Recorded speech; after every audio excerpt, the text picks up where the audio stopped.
Good morning, everyone. I'm Vince Velasco, Managing Director in Accenture Federal Services, where I have the pleasure of leading our Navy and Marine Corps business unit. And Accenture is very proud and honored to kick off this morning's panel discussion. I'm sure that we're looking forward to an insightful discussion moderated by Mr. Scott D'Alessio on improving readiness through technology. And some of you may have noticed it in the spirit of the baseball season starting this week. Scott is pinch hitting for Admiral Cullom, who was called off to a meeting with the Vice Chief this morning. I'm sure he's going to do a wonderful job for us. The U.S. military and the maritime services are facing a readiness challenge that's a result of nearly 2 decades of increased conflict and an unusually and extraordinarily high operating tempo. You've heard examples of some of the impacts on our readiness posture at this exposition, as well as in other venues, and in some cases, even in the press. And the increased operating tempo has impacted not only the readiness posture of our platforms and weapon systems, but also has placed an extraordinary strain on our sailors, service members, and their families. And the funding constraints mandated by sequestration have only served to exacerbate the problem. Despite that, I'm encouraged that technology and the Navy's digital framework can offer new solutions and approaches to improve our readiness posture across the manned, trained, and equipped mission. The innovative use of digital technologies such as virtual and augmented reality, artificial intelligence, augmented or autonomous vehicles, robotics, and analytics can be a true force multiplier. And there are many examples of digital being used today, both within our military and the commercial sector, that I think we can learn much from. And with that, I'd like to kick it off, or hand it off to Mr. Scott D'Alessio, OPNAV N42, Strategic Mobility and Combat Logistics Division. Thank you.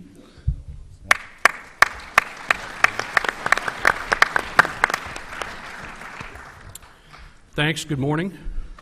Just remember, pinch hitters often hit home runs. We have a great panel this morning. We're going to talk a little bit about how to get readiness through technology. And you might ask, well, why is that important? We have quite the away game. Everywhere we go in the world, we go there, they don't come to us. That's kind of impressive, and we want to kind of keep it that way. But that means we're always on our away game. As you can see from the panelists, and I'll introduce them here in a minute, we're going to tackle this problem from a lot of different directions.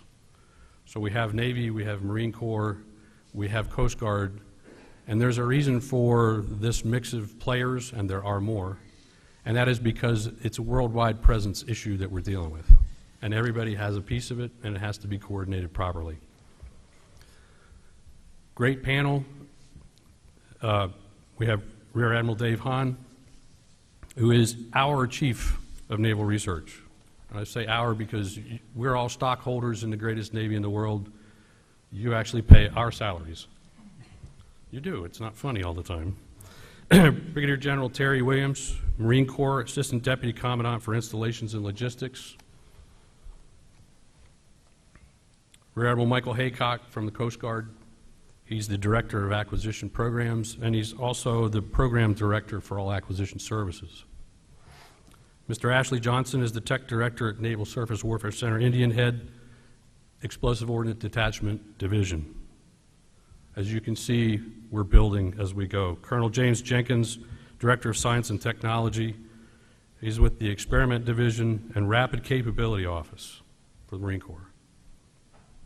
So what we're going to do, and I have to give you explicit instructions because we are between you and lunch. We're going to go with a short burst from each one of these folks. We're going to line it up for questions right after that. My job is to get you out of here at 12 so you can visit with Mr. Stackley for lunch. With that, Dave Hahn.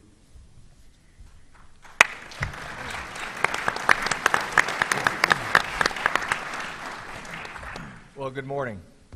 Scott, thank you very much, and thanks to the Navy League for hosting this and for these panel members to join us today and talk about something that's pretty close to my day job. So as the Chief of Naval Research, I am charged really to do one thing, and that's to plan, foster, and encourage scientific research to ensure that this nation never loses the competitive advantage we have in the maritime domain. Okay, so it spans both Navy and Marine Corps equities. It's naval research. When coupled with the away game set of forces that we are putting into play every single day around the world, and a budgetary environment that causes our the stress on that set of forces to go up and up and up, we have created for ourselves, as you've heard probably more than once this week and over the course of the last several years, a readiness challenge. Our way out of that readiness challenge is not clear. And when I look at it from my perch as the Chief of Naval Research, and that charge to plan, foster, and encourage scientific research to keep us where we need to be, we need to attend to the three different sets of naval forces that we've got. All right, so today's forces, which are being ridden hard, sometimes beyond their capacity, tomorrow's Navy and Marine Corps, the one that's really based on today's Navy and whatever evolutionary changes we can bring to bear. And then the Navy after next, those naval forces after next, Navy and Marine Corps after next, that will be the leap that we get from some of this basic and applied research that goes on in my world. So in attending to all three of those, we have a sort of a temporal problem that gets exacerbated when we drive readiness to the place where it is today with our current force. And there's no clear way out of this, okay? So there's no magic technology bean that we are creating inside of the naval research enterprise that's going to solve this problem. But there are a couple threads that I think are important for us to pursue as we look at digging out and then applying it going forward. The first is that readiness, by anybody's calculation, really sort of revolves around two things: the ASABO of the platform, the operational availability, and the proficiency of the operators who man those platforms. How able are they to exercise and use that thing that we have provided to them at the rate and velocity that we need them to operate it? And in much of our experience, at least me growing up inside the submarine force, we were often and are still often very tightly coupled. The platform and the people generating operator proficiency is coupled very tightly with the platform. So one thread that we need to follow as we look to the near and the far future is decoupling our platforms and our people when it comes to that readiness equation. If we can decouple them, then both can be optimized because they're moving at different rates. Okay, and if we can do that, then we can attend to platforms the way platforms need to be attended to, and people the way they need to be attended to. So I'm going to pull on that thread a little bit. Our platforms are trying to talk to us, but we don't understand them. Okay, and this is the digital Navy that CNO is driving us to. We are very good at collecting data. We are very bad at doing something with that data. Just imagine if you have to go to a doctor and you have a problem with your health. You are not operating at normal operating speed. You're not at capacity. You're not at your optimal capability. And you have to communicate with your doctor, and you can't speak. They can't read any of your test results. They just sort of have to hunt and peck around you to try to figure out what's wrong with you. That's not a very optimal solution, right? That's kind of akin to what we do with our platforms today. Not exactly, but when you think about the opportunity set that's provided by enabling our platforms with the appropriate sensors to get the data we need to attend to them and drive those down to the eaches, right? It's not just about the type of platform. We're very good at maintaining classes of, again, I'll go back to my roots, we're very good at maintaining classes of submarines, classes of equipment on submarines. It really comes down to the eaches, right? If we just looked at you and said, or us, and said, we're going to worry about the men and the women, and that's as far as we will think about your health, we'd probably get it wrong for each and every one of you. We'd certainly sub-optimize it. It's kind of where we are with our Navy today. We need to get down to the eaches. And if we can find our way to unlocking our data properly through collecting the data and putting big data analytics on where it's appropriate, we can generate the outcomes we're after in terms of readiness. because instead of managing our readiness and our maintenance in terms of hours or days or certain periodicities or condition-based based on an imperfect understanding of the conditions, we can get ourselves into a more perfected maintenance regimen that's appropriate for each and every one of our ships. And I would encourage you to go, if you have not, one company that's walked their way through this journey of digitizing their heavy industrial equipment is General Electric. And if you haven't had the opportunity to either hear that story or see part of that story or live part of that story, it's worth going onto the Google machine out there and just Google a Dr. Colin Paris or GE's digital twin and spend a couple minutes trying to understand how they took an existing fleet of equipment, much like the Navy has an existing fleet of equipment, and they started to work their way towards a better understanding of how their equipment operates so they could attend to it better for their customer set. And that's a very analogous journey to the one that the Navy's embarking on right now. So that may help you as you sort of tune how do you get in step with us and as a panelist the other day said, ride the wave that the Navy is currently thinking about. Second part is operator proficiency. If we're going to decouple the platform and the operator and get the operator proficient, we have to do that a different way. All right? And again, I go back to my experiences. You grow up and you do a lot of individual schoolhouse training and a lot of team training in trainers, and those are pretty good. We can do much better, right? So live, virtual, constructive training as we move from individuals to teams to forces, and then how to employ those forces in a variety of theaters, because the away game that we're playing is not a one away game. It's about 4 or 5, and we have to be ready for all of those all at the same time. We have to get ourselves into the world where we have modeling and simulation that supports that live, virtual, and constructive training at each of those levels, and we have to bring to bear the appropriate analysis tools to understand, again, what is that system telling us about our operator proficiency. Otherwise, we find ourselves tricked, and we're really not ready. So my organization grew up based on the lessons of World War II. That's why we started, right? We started because we never wanted to have to, on day one of the fight, recognize that we weren't truly ready for the fight. So we never wanted to lose that advantage again. Okay, we're in that condition right now.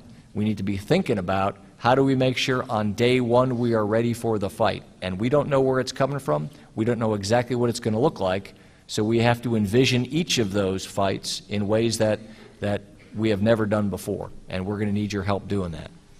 I have brought with me today one of the entry points into my world in the Office of Naval Research, who can provide any contact information that you may want. Tech Solutions is part of our organizations that deals with the Navy and Marine Corps of today. So if there's an idea you've got about, hey, here's how we can help today, Master Chief, you want to stand up real quick? Master Chief Madison up here, the Command Master Chief, he is that guy. You can find him. He's wearing khakis, and Master Chiefs have this unique way of telling you that you have a good idea or not. I know that because they've talked to me quite frequently. So please reach out and touch Master Chief if you've got anything, and I'm always available. And that's what I've got. Looking forward to your questions this morning. Thank you. General Williams. Thank you, sir. I'm going to take this in a little different direction, and I'd ask you to hold on because I'm going to go fast. And one of the things I have to do is I have to put it in context so you understand. You understand most of what I'm going to talk about, but when you put it all together, at least it gives you an understanding of kind of the world that we as marine logisticians live in and how we can use technology to increase the readiness of our MAGTAF, our Marine Air Ground Task Force. I'm going to use notes. I'm not going to read them, but if I don't, I'll take all the time up, and I don't want to do that. So bear with me. And I go back to World War II. World War II, our infantrymen, 30 pounds, right? The Jeep, 2,400 pounds. And it drank about 16 gas at 16 miles per gallon. A very survivable vehicle, not as much as it is today, but certainly light, easy to maintain, and easy to manufacture. Today, Marines are carrying 100 pounds on their backs. We've got the Humvee next, which will probably weigh about 18,000 pounds, and it'll be a gas guzzler at 6 miles per gallon, which is out of control. The Desert Storm, Desert Shield, the CH-46, it carried Marines personnel across the battle space. Today we have the V-22, and in the future it'll be the V-22, 2 times as fast, 2 times as far, carries 2 times the amount of people, drinks 7 times the amount of gas. I think you're getting the picture there. We'll talk about the CH-53K and the F-35, great, exquisite platforms, which will bring a capability to the MAGTF that is absolutely incredible. But guess what?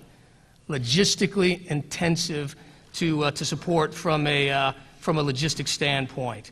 So we're getting heavier, we're getting bloated, and it requires more. On top of that, if you look at the Marine operating concept, which has us operating at greater distances, disaggregated across the battle space in smaller numbers, that also puts a strain on the Marine logistician.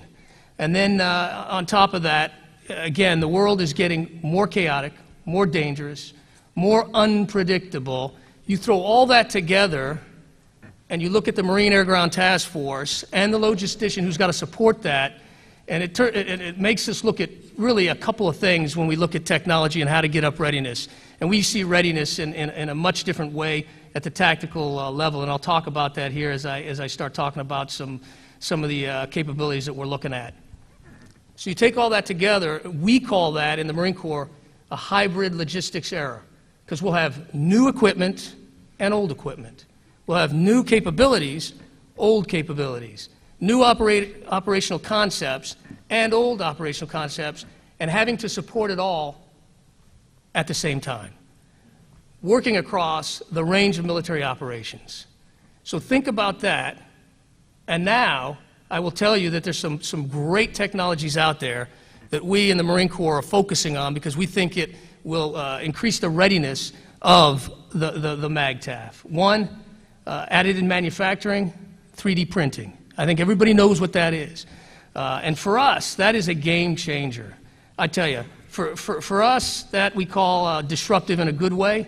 It's got the potential to improve inventory performance. For us, that's absolutely important. Gives us lead time reduction. Again, that means readiness of equipment up faster. It gives us a way to overcome obsolescence, which we have a problem with. I'll just say the AAV, the amphibious assault vehicle, one of our older platforms, obsolete in many ways. Additive manufacturing, printing some of that obsolete stuff is phenomenal. In addition to that, it will also allow us to print things in a less complicated way. So in other words, where we had 5 parts, you might be able to print things in 1, making it much, much simpler. Production at or near the point of need. Now, you can't do it with everything, and we understand that. But certainly, if you think about that, we've demonstrated you can print metals, and you can print mortars, and you can print, what do they call it, energetics, and you can print almost anything.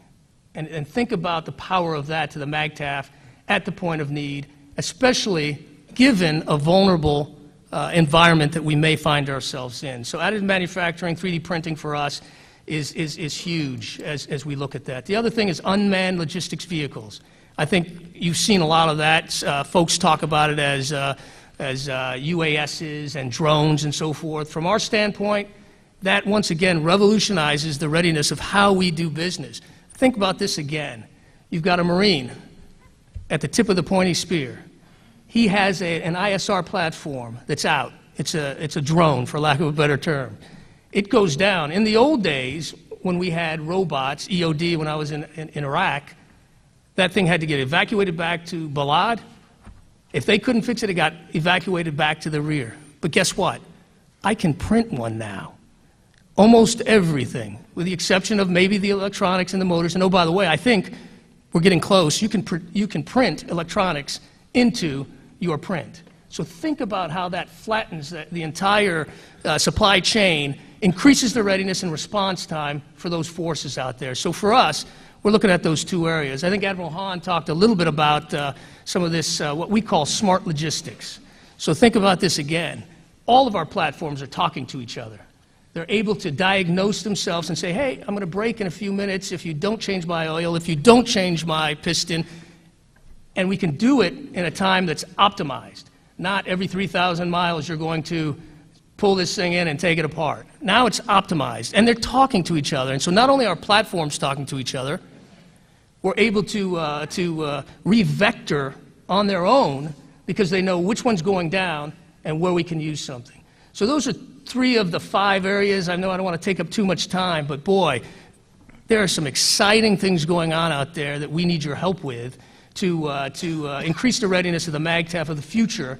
And I think if you look at those areas, and of course, the one thing I have to say is, as you roll all that into place, it's going to be those information technology advances that are going to allow us to use the Internet of Things to be able to talk across all of those platforms, whether it's AM2 matting, AM2 3D printing, or whether it's ULS, unmanned logistics platforms, whether it's our smart logistics. And so I look forward to the questions you'll have. It's some exciting times for us, and I got to tell you, if I could talk for another hour, I would, but I won't. So thank you very much. Admiral Haycock. Well, good morning. I think it's still morning. I believe really the value in these panels is the Q&A section that follows. And so I'm torn between using up a whole bunch of time so I can minimize the number of questions that happen later, or being brief and offering up more opportunity for questions. So I think I'm going to err on the side of providing time for questions. So what I'm going to do is I want to give just a few plugs for some acquisitions because I'm the program executive officer. I don't do that in the intent of shameless self-promotion as much as I do planting seeds for questions later on. I'll tell you a little bit about how some technology is really aiding our operations, and then I'll probably wrap it up and pass the mic so that we can get on to the questions you might have later on. So let me start by saying the Coast Guard has a number of acquisitions that are ongoing right now. I'll just go through a list of them real quick. We've got national security cutters. These are frigate-sized vessels we're building down at Huntington Ingalls. Production line's hot, and we just commissioned number 6. 7's in production, 8's in production, and 9, the contract was awarded for production not too long ago. So that acquisition is hot and moving on. We're building fast response cutters. These are patrol boats. And these patrol boats are radically advanced compared to what they're replacing. That production line is hot. They're being built by Bollinger Shipyards down in Louisiana in Lockport. Those cutters are kind of the workhorse of the fleet in terms of our inshore operations. We have an offshore patrol cutter acquisition that's ongoing. We recently awarded the contract for the detailed design for that. That's being done by Eastern Shipbuilding out of Florida. Our icebreaker acquisition is heating up, so there's opportunities for technology and innovation there. We recently awarded a bunch of contracts for industry studies, 5 of them here early in March, so that effort is ongoing and moving pretty quickly. In the aviation world, we are redoing the avionics suites on our H-65 helicopters. We're building or taking delivery of C-130s. And we're also basically revamping C-27s that have been out in the desert at the boneyard and bringing them back into service. So lots of opportunities for technology there as well. In the C4ISR world, we're working a logistics information management system, we are working a financial management system, and we're working electronics C4ISR systems at all the cutters. Those are all acquisitions we're working on that have potential for innovation and some creative solutions. That said, I have to temper that, and for those who don't have a lot of experience with the Coast Guard, we are a fraction of the size of our counterparts, the other armed forces.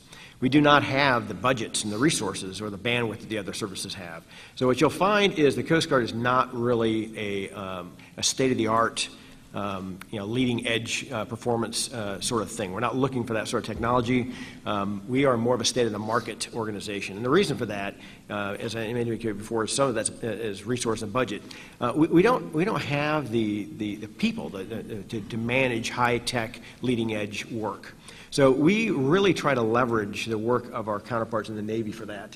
We have an R&D center up in New London, Connecticut, but its budget is probably 1,000th of what Admiral Hahn has to deal with for his R&D budget. So our R&D center works predominantly on those unique Coast Guard things that for law enforcement work and that sort of thing. So that's one of the things that we have to temper our appetite. As much as we'd like to have the latest and greatest, we recognize that there are logistics tails that follow on those things. You have to be able to support them and sustain them, and then there's a huge effort up front on the R&D and the capital acquisition side, and so we have to kind of maintain kind of a middle ground on that. That said, I'll throw out just a couple C's for questions later on. National security cutters, I think you may have heard our Commandant talk. National security cutters are in operations. They are in theater. They're doing counter-drug work predominantly, and they are, in my humble opinion, killing it.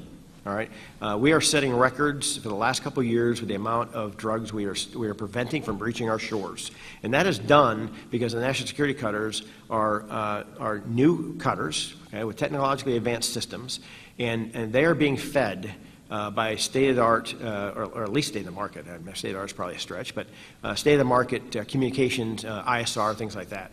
And so we now have a much better idea where we need to go to stop the flow of drugs, and we've had some phenomenal results. Our FRCs we have also been using for that purpose as well. And one of the things we find in the Coast Guard is when we get an asset, we find out, we kind of push its limits and find out all the things it can do. So we've been sending FRCs, our fast response cutters, out on missions that we typically wouldn't do. It's a little longer than we're comfortable with, exploring the territory to see what we can do with these things. And the FRCs have had a couple big drug busts here recently for both cocaine and marijuana. But the stuff that our Coast Guard cutters are stopping because of technology is enabling us to get to the right spot at the right time is sufficient if you're to take the market value of the drugs we're stopping to actually buy most of the ships that we're actually buying right now. The one area I would say is there's ripe for some innovation, and I don't think we're alone in this. I think all the armed forces probably suffer from the same thing, and that's the cyber world. The adversaries in the cyber realm are insidious. They are persistent. It's a never-stopping threat, and so that's probably an area we need to be on the leading edge of. And I think with that, I'm going to throw that out for seats for questions. If any of you guys are interested, throw the questions our way, and I'll pass the mic. Mr. Johnson. Good morning, everyone. I want to first thank the Navy League, of course, for putting this on and the invitation from Sierra Space. It's a pleasure to be here. I'm told that my job is to talk and yours is to listen, so I will endeavor to finish my job before you finish yours. And so in that regard, my remarks will be fairly brief. A few thoughts and some observations from my perspective. I will come at you from another angle, and I hope they promote dialogue, some discussion, some situational awareness. Provocative? I hope so. And with that, I'll begin. So you may be wondering why I'm on this panel with what it is that is associated in our business. Those of you who know me are probably already wondering why I'm on this panel. But while the platforms and logistics and training are hugely important to maintaining military readiness, your energetics and related combat systems are critical components of warfighting and readiness. Energetic material systems determine range, speed, lethality, signatures, and the safety of our combat capability. You need these systems to be ready. Without them, our F-35 next-generation submarines and new combat vehicles are interesting siege weapons and battering rams. Energetic material systems are pervasive throughout our Navy and Marine Corps team. They are involved in every current naval weapons system, from missile propellants, naval guns, ground artillery, warhead explosives, just to name a few. They impact every warfighting domain and involve many scientific disciplines in order to make them reality. For example, it isn't widely known that every F/A-18 has over 120 separate energetic cartridge-activated devices and propellant-activated devices on it for aircrew escape, ejection sequencing, stores release, and aircrew survival equipment. These systems impact ready basic aircraft on a daily basis. Maintenance activities, item obsolescence, and service life are all factors that affect these key systems and ultimately our ability to be mission capable. The previous example is only in one domain. We are not as ready as we need to be in all the other domains, and if I had time, I could give you other examples. We need technology support and development to improve our capability and readiness in the area of energetic material systems to affect overall readiness. During the development of new weapon systems, energetic components are often viewed as a commodity, akin to expecting electricity when you put a plug in the wall. It's just there. Obviously, it's not magic. A great deal of planning and development were required to maintain that commodity. Unfortunately, view is often, we'll fit that warhead in whatever space is left over, or we'll just use what was in the last system. Somebody does that, right? We need better awareness of the energetics impact to our warfighting capability and readiness, better synergy between our three circles of acquisition, technology development, and requirements development. Imbalance of influence from these elements can lead to, and in this case has led to, negative consequences. We haven't communicated well enough to understand the need for technology development. We haven't assessed the true capability and our ability to manufacture and acquire these systems. And we haven't understood the impact of the lack of a solid requirements on the realization of that combat capability delivered by energetic material systems. It's hard to break the squelch. It's hard to break the noise floor with so much other conversation going on at the platform level. I get it, but it still matters. Energetics are often viewed as technologically frozen or played out, industrial age components. It's simply not true. We can achieve higher energy densities, improved effects, reduced signatures, and lower sensitivities for safeties. Opportunity exists right now to improve significantly our current system's readiness as well as performance in all domains, extending our advantage and our readiness. It's very clear from where we sit that the rest of the world thinks so too. They are investing in it, and they're making improvements, and they're demonstrating that with systems that provide us less comparative advantage than we have enjoyed for decades. Missile propulsion, undersea technology, lethality, critical chemicals, we see advances happening outside the United States. As you can imagine, researching and developing new and effective and safer energetic materials is a high-risk activity with tremendous startup costs and facility requirements. Fundamentally, a uniquely military business with limited commercial leverage, not participation, leverage. The resulting ecosystem was never large or robust in comparison to something like the electronics or other component technologies that we depend upon. It's smaller now, and everything we've developed in the past is significantly older, including the people doing the work. You're looking at living proof barely.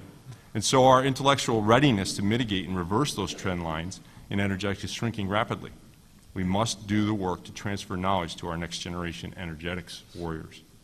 Expanding the U.S. comparative advantage requires continuous devotion, discipline, proficiency, and technical rigor.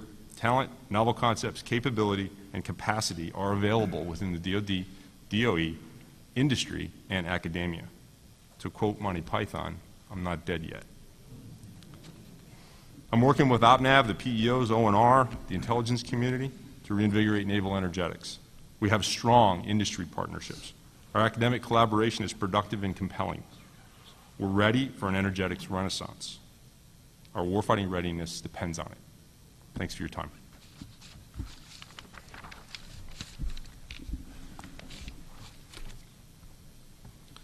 I was going to call you Jenks, but I'll call you Colonel Jenkins. Yeah, you call me Jinx. Hey, so it's good to be the boot on the panel because I get to rely on the crutch of slides, and nobody expects more of me. So if you could go to the next slide.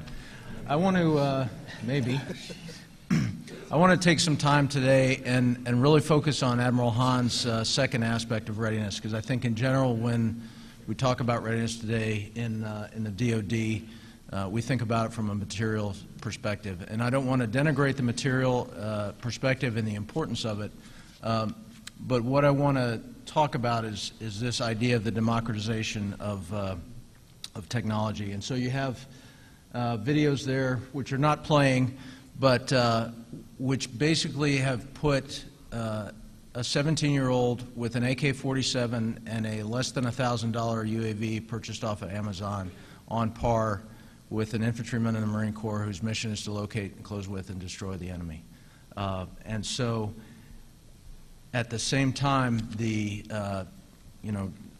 Admiral Haycock talked about the state of the market, and then frankly we have trouble achieving state of the market even in this current day and age in that particular aspect. So I am very reliant on the capability of that individual young Marine to act in the absence of orders, understanding commander's intent, understanding multiple levels above him in terms of what his actions or her actions look like or don't look like, and then responding appropriately in order to meet the mission.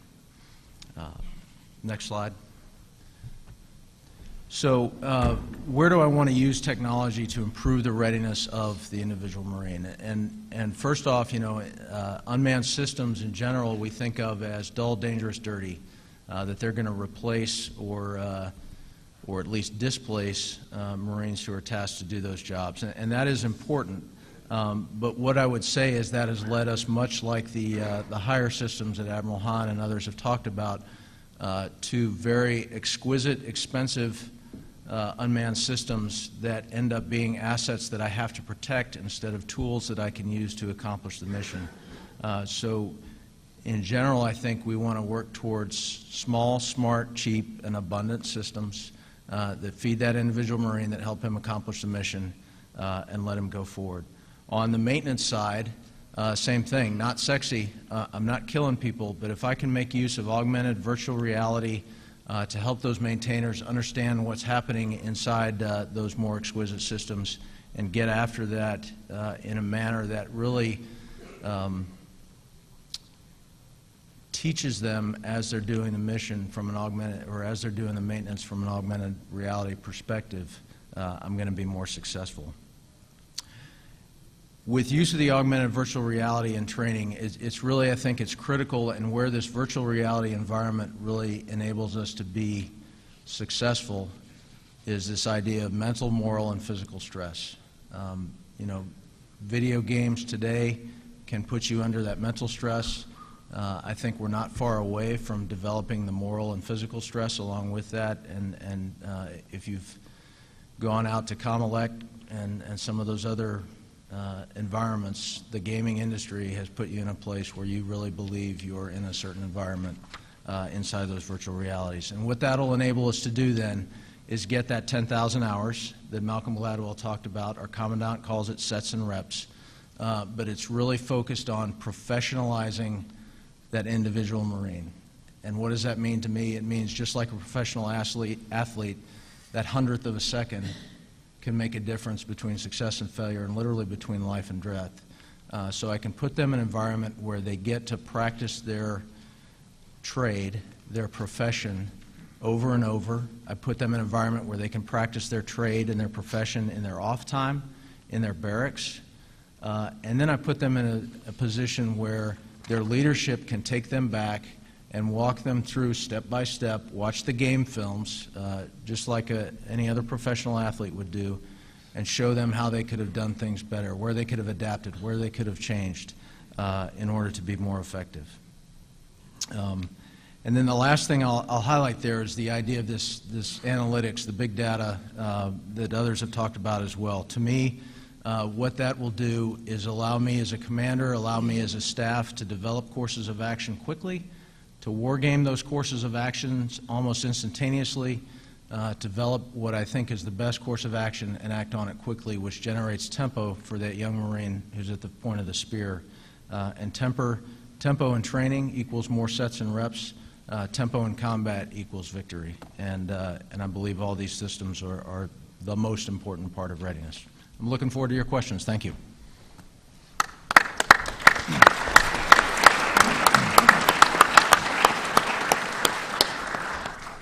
So as you get your questions ready, mics are up here. Don't be bashful, but please do me one favor. Last night we had a panel. A gentleman asked a question, and he didn't pick his target. So we wasted 5 minutes trying to pick a target, and then all of them had to answer the question. We got one in. So pick your target, please. Pick a target. That missed him. Udolu. Admiral Hahn and the General Williams. The CNO has said we're in a winner-take-all race, and we're marginally ahead, and our challenge is right behind us. There are these enabling technologies that we have. Additive manufacturing is a big one. The digital thread concepts are big enablers. What I fail to see is that introspective perspective on this, on how we're going to radically change the process by which we make decisions on how to fund and resource sustainment. The pointy end of the spear is always sexy. But when you can't get a part for an aircraft and it's down, you can't deliver ordnance on target. So what I'm asking essentially is, how are we going to change ourselves to accommodate this reality of flying aircraft well beyond their design life when parts are failing that were never expected to fail? I'll leave it there. That's a great question, and that's the reason that Admiral Cullom is not sitting right here where Scott is today. So I will tell you that at least inside of the Navy conversation inside the Pentagon that's going on now between the OPNAV staff and the Secretariat, we're having exactly that conversation. What is it about our behaviors, about our choices, about our processes that lead to choices for resourcing that we keep reliving this nightmare, right? And as Secretary Mattis has laid in, the focus right now is to get out of this readiness hole. So apply the resources smartly to attend to our Navy, Marine Corps, our services of today and fix that readiness hole. But that's not enough. As we approach our decision making about investing in platforms, for example, we don't want to find ourselves in the same pickle that we're in right now, and where we can't afford the people, which is really the most expensive part, and we can't afford the maintenance and the logistics associated with every one of these things. So we are, as we approach potentially a larger Navy, focusing on what's the life cycle ownership cost really, and if we can't afford it, we don't buy it, because we'll just find ourselves right back in the same spot. That's a tough conversation to have when numbers of ships and numbers of planes are the easy things to go by. They're the easy targets. They're also the things that move the economy along because they employ people. So there are a lot of forces at work in this one. We're only part of the problem. We're certainly a large part of the solution, and we're trying to instill that discipline inside of our own processes. Lots of work to be done. So that's the Navy angle. Yes, sir. And so I would have to just ditto what the Admiral said. We too are looking at that. We're looking at our own processes. We think big data will help us at least nug down where we put the right dollars against the right parts or platforms. But it is bigger than us. But we know that.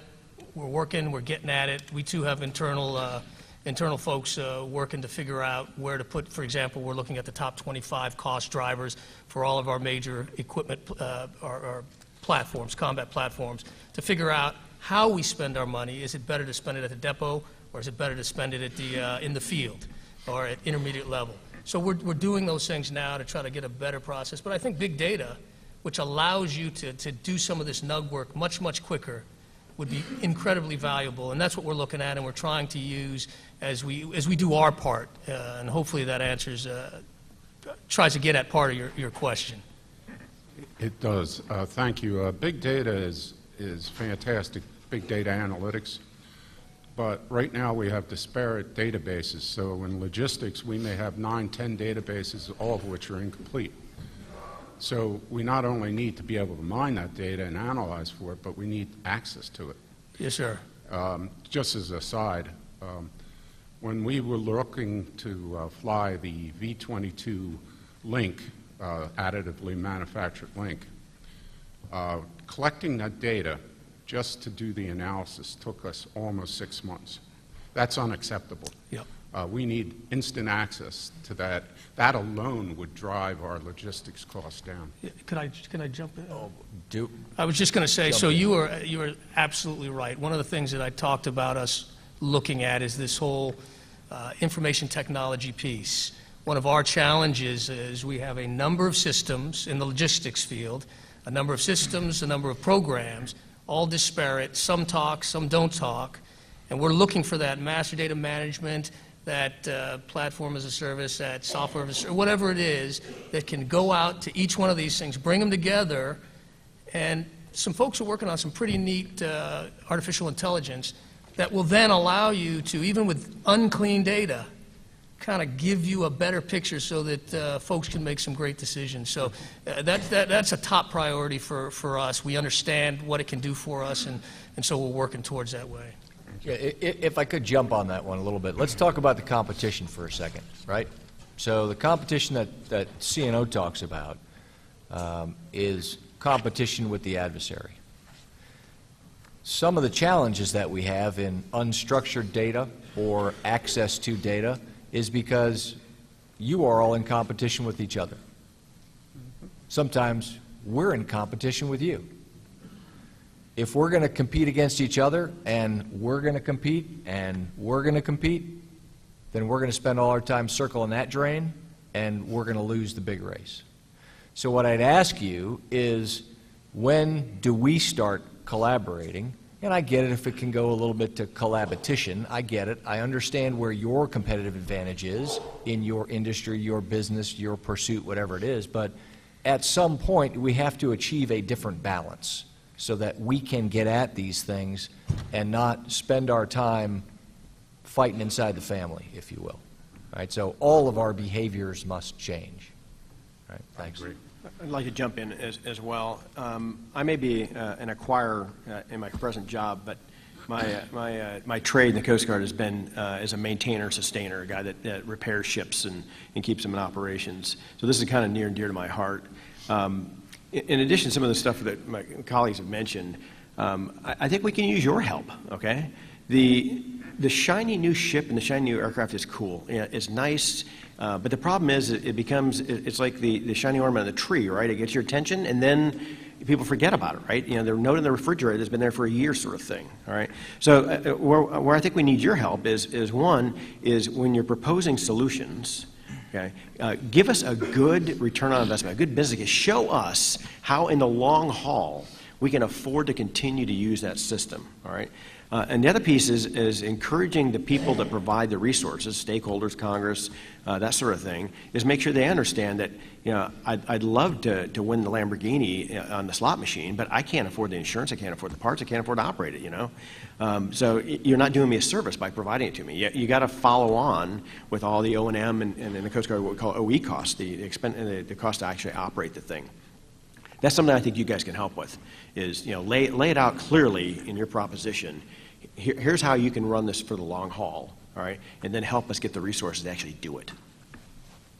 Gentlemen, anything else down this end? Sir. Hi, my name is Kevin Green. I'm with Robertson Blodgett. Today, when we hear the term hardening, it normally is associated with cyber hardening of those kinds of systems.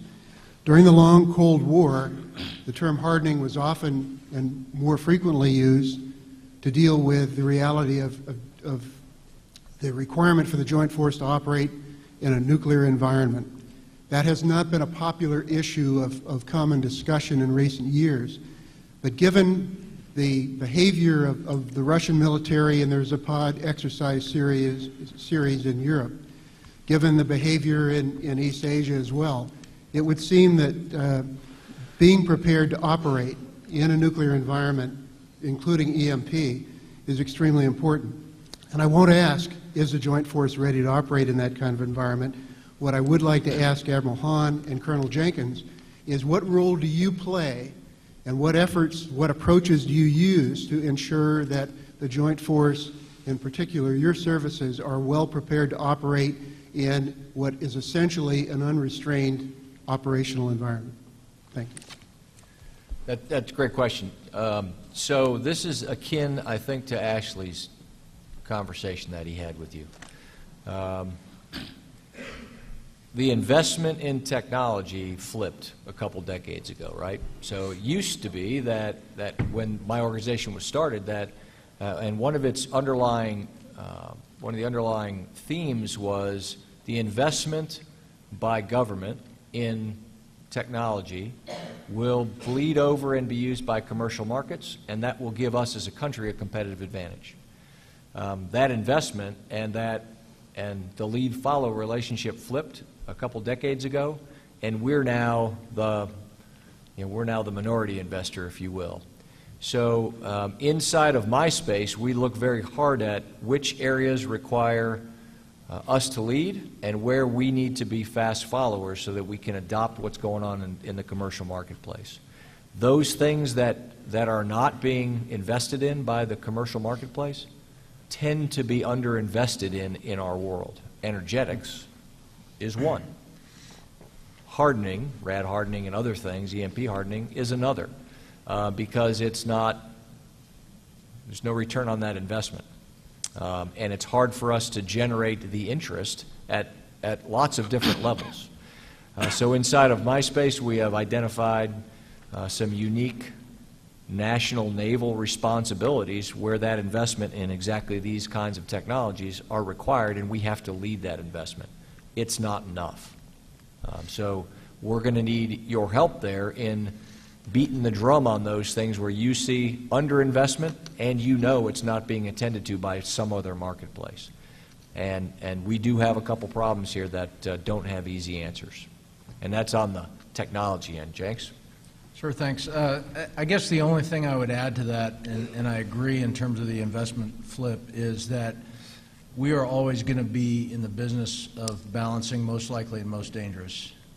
And certainly from a Marine Corps perspective, while the nuclear scenario is very, very dangerous, it's relatively unlikely to just the kind of business that we send Marines to do day to day, year in and year out, that's really ranging from HADR to combat operations like we're doing in Syria and Afghanistan. And that's not to say we won't have to be ready for it, but I think it's something that we're always going to have to balance in terms of requirements writing and fielding systems, again, of how exquisite do I make it to be sustainable in that most dangerous course of action, when frankly from a Marine Corps perspective, once we get into that world, it's not my job anymore, and I probably want to step back and let the more strategic forces handle that threat. And so, can I take risk there in order to get more systems, more available, less exquisite, in order to train and do my mission day in and day out? Sure. Ram Bhagat from AECOM. I have a question about mindset at your end and our end. And Admiral Hahn, I agree with you 100% that you said that we are very good at collecting data. I have been also collecting data for the last 30 years.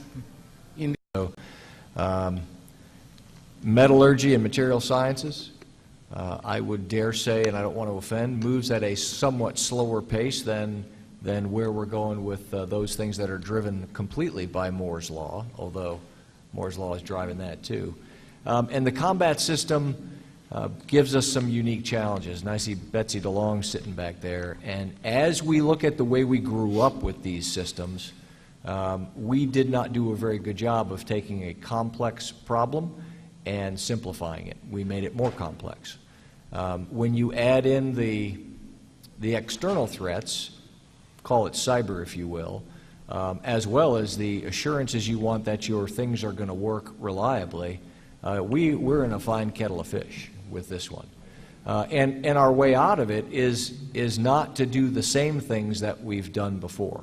Right? Our way out of it is to take an oblique approach to this and try to wrap it all together. Right? So let's just say, as an example, that instead of trying to parse this out and try to solve your reliability and your maintenance problems with your switched network, and separately try to keep the bad guys out of it, and thirdly try to keep the insider bad guy out of it, and fourthly try to keep the sailor who is well-intentioned but not necessarily exquisitely trained out of it at the right spot so that your system can operate when it needs to at machine speed, right?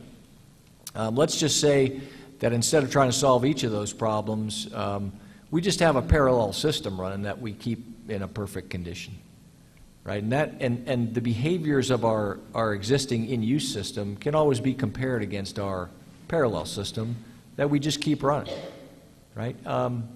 We have our gold standard and we have our in-use system. I think we should be able to figure out how to detect an issue there, and then how do we drive that to the root cause and go solve it. We should be able to do that.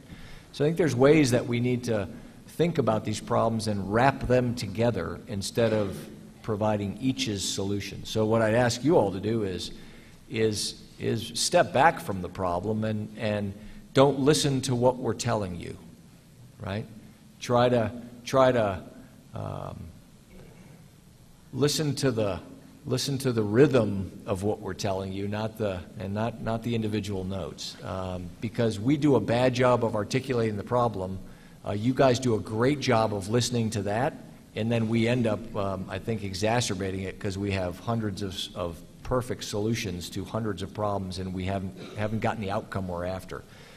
So I appreciate the question. I appreciate the fact that there's someone under the age of I won't say it, but that's great. I'm glad that you're here and that you're engaged in this problem set. Thank you for everything you're doing every day. Thanks. Thank you, sir. I'll make sure not to listen to you. So if I can, I feel compelled to add, because I want to bring your attention back to another layer of that in condition-based maintenance. If I bring you down one more level lower than the combat system, let's talk about the ordnance. Let's talk about what goes in the combat system. What's the condition-based maintenance strategy, if you will, for that stuff? I'll tell you what it is. A lot of times it's a logbook written in pen and ink that's thrown in the container with the missile. Where's your big data analytics there? Many times that stuff even doesn't get lost. What do? We take these rocket motors back and we saw them in half. Yeah, we saw them in half. And we take a look at the propellant, we examine it with chemical analysis, physical properties, all that kind of things, to determine whether the thing that we just sawed in half, its brothers and sisters that are still out there, actually you want to continue to use. And we do that with stuff that's 30, 40, 50 years old. I think we can do better in terms of our understanding of how to sense that material in real time and be able to make better and faster condition-based maintenance decisions on stuff that we desperately are trying to last 1 year longer every year. Another angle. At least your logbook's cybersecure. Yeah. Last question. So we got that going for us. Yeah. One quick question for General Williams and the Admiral. In the marketplace, I think our Coast Guard brethren hit it pretty succinctly in that DOD is no longer truly the market driver. And especially when it comes to IoT, the Internet of Things, the network, DOD does not own the national network. So how do you compete against what is in industry, the Internet of Things, and how do you change your acquisition so that you can streamline and compete better with the UPS, Amazon, the things that are on the network today as network disruptors with their big data analytics? Because frankly, DOD is far less than those commercial entities. So I'm not a acquisition specialist, so I'll just give you my layman's thoughts on that. It is too slow, and folks are working to get that thing sped up. There are some parts of the DoD who have acquisition practices that allow them to have an accelerated capability, and so we're looking at how they do business there as well. But at the end of the day, it's slow. We all know that. There's some good reasons for it. But when you're competing up against Moore's Law, so if it's going to take you 7 years to get a capability that's, information-based, so it's computerized in some way, you're already behind the power curve, a year and a half, 2 years after you've started the process. You haven't even gotten the capability. So we know there's a problem there, and it's being worked. But I couldn't give you the details on exactly how we're getting at that. I think my brother to my right, who is an acquisition specialist, probably can. I'll give it a shot. So I think the answer is everything done by the acquisition is too slow, right? Because ultimately we all have a mission, and we need what we need when we need it. But the problem is there's great risk in the development. And if you're not careful about how you do it, you can end up with something that's not supportable. I'll give you an example. We buy small boats. And in the past, we haven't done a good job of making sure that small boats has a logistics package that goes with it, right? But we got them fast. So we've got all these different classes of small boats out there to do Coast Guard missions. But when they break or when they need maintenance, we don't have a system in place to handle it, right? So now we have an asset that doesn't work, right, which is equally useless, right? So the acquisition process is designed to take some of the risk out. And frankly, we are where we are in acquisitions because we've been driven there, right? Every time there's a failure in an acquisition process and it hits the press, it becomes the issue du jour, right? And there's going to be some acquisition reform to fix that. And so we add more requirements to it. So now you have to do a life cycle cost estimate, say, every year, right? And all this documentation has to be updated and it has to be vetted and that sort of thing, which takes time, right? Which is great for the people out in the world that develop the acquisition documents, right? It's putting food on their table, but it's slowing the process down, right? So I think we need to figure out a way, and I had a conversation with our chief engineer last week, or a couple weeks ago at a conference, and one of his comments was our acquisition documents, it's almost like we measure their effectiveness by the pound, right? Yeah, if you give me a study report that's this thick, that's clearly better than this, right? But his comment was, where's the beef, right? Where's the meat in that? Where's the useful information? And so I'm at a point where I'm almost going to tell our crews that we're going to put page limits on these things. And there may be weight limits as well, all right? If you can't say what you have to say in 50 pages or so, then look, it's a self-licking ice cream cone, right? You're not helping anybody, all right? Sure, it looks good when the auditors come in and say, oh, look at this, the acquisition, the analysis of alternatives for this, it took 2 years to develop it. It cost $750,000, and it's 3 inches thick. It must be good, right? But in the end, how much value do we get out of it? So I think we have got to figure out a way of beating down some of those things. There's well-intentioned regulations designed to reduce the risk. But we've become so risk adverse, and I think we need to bring that back into it. It's a example in the cyber world, because of the threats. We're shutting things down, right? When a threat comes in, Cyber Commander may shut things down. We need to make sure we have conversations with the operational commander and say, okay, are we balancing the operational risk with that, right? Same thing in acquisitions. Are we balancing the operational risk? And I think that's the key. I don't have a silver bullet for you. This is something that's near and dear to my heart and something I've given a lot of thought to. And I need to tackle in the next 2 years my next job. We've got to deliver capability to the sailors and the Marines and the Coast Guardsmen. We need to do it faster, and it's got to be sustainable so that we're not delivering something that's just going to break the next day and we don't have anything in place. And so I'd say one last piece to this is, so understanding the environment we're operating in, it's slow, it's cumbersome, there's, the answer is we've got... Is that your cue? That was my cue. We've got to talk more. You've got to understand, that was one of the reasons why I laid out kind of the operating environment that as a logistician in the Marine Corps, we're looking to try to solve. It's understanding that and then partnering with us in a way that you guys are, providing us your thoughts on, hey, we think we can help you solve this, here's a way. At least that gets us a little closer, and I think we've been doing very good at that. A lot of folks come in, talk, and try to understand what we need, and I think that's working given the restraints we have. Can I throw one more thing out? This something happened to me, kind of shocked me not too long ago. So, as you know, we are going to Windows 10, okay? And it's for information assurance and cyber purposes, right? Boy, it would be nice if a manufacturer of a system that's providing systems to the Coast Guard, and I assume the Navy and the Marines as well, would come forward and say, hey, we see you're migrating to 10, all right? And we have something in place to migrate our system to 10. Let's talk, okay? It shocks me that I would have to go out to a manufacturer and say, hey, we're migrating to 10.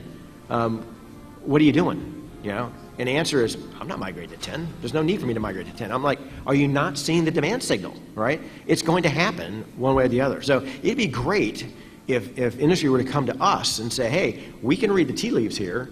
You've got something coming up, and I've got a solution for you. Thanks. So if I was a moderator that I should be, the music would have been timed a little better. Came in a little early, but it was entertaining. Hey, let's thank the panel.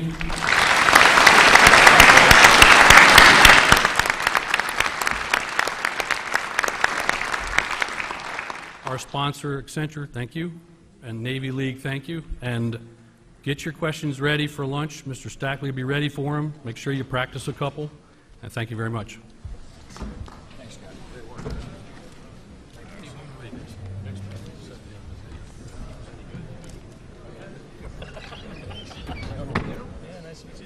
I have no idea. Yeah, that's for sure. Better served over here. That is for sure.